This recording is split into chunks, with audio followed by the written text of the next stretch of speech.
Broker IPTV. Today we're talking with lawyer Nicole Vincent from the law firm of Robinson and Henry, and welcome to the show. Thank you very much. Glad you're here. We're talking about real estate, people getting divorced and selling their house, and the role that the lawyer and the real estate agent all play in this little soup.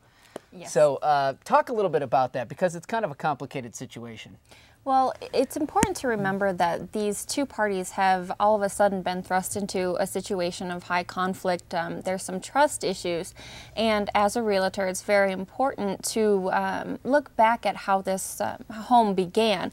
It started off as two people coming together.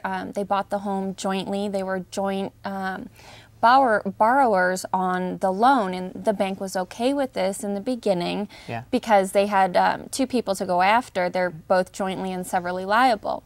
Now these parties are in the process of becoming individuals again, and unless one of them has the ability and the desire to refinance and keep the home, you have to help them sell it, and it can be very difficult when you have two parties who've lost trust in each other. Yeah.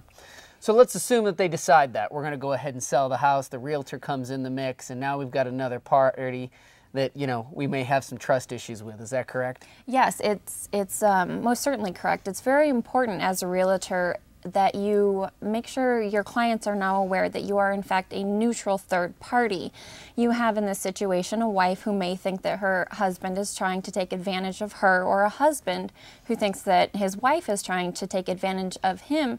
So it's very important that as a realtor you make it very clear that you're working in the best interest of them both, and that you are in fact neutral and not really on anyone's side per se. And how often than not does the realtor deal directly with the attorney? It happens quite frequently when we're in the process of negotiation. The settlement agreement, selling the house is very important in these situations. So sure. It's very strongly recommended that the attorney and the realtors actually communicate about these issues, because it affects both of them, and it can affect certain things such as alimony, maintenance for the wife, because that does make a difference to the judge and the court.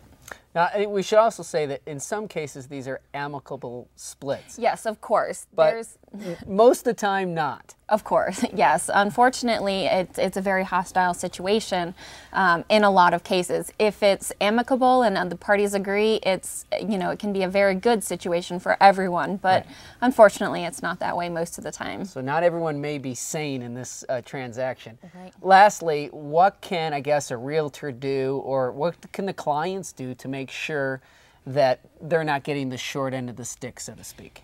The most important thing is constant communication and very clear communication, and because you're working with two parties who may not be communicating themselves, you as a realtor should communicate mostly by writing is what we would recommend. That's how we do it as attorneys, because that way you have a clear record of what you've said. It can't really get twisted, and generally we would recommend email, because that way everyone can see, especially nowadays, you can see who's getting the email, and then there's generally not a he said, she said problem later on. But it's important in that situation that you let both parties know that the information they're providing you can be passed on to the other party, and most likely will be.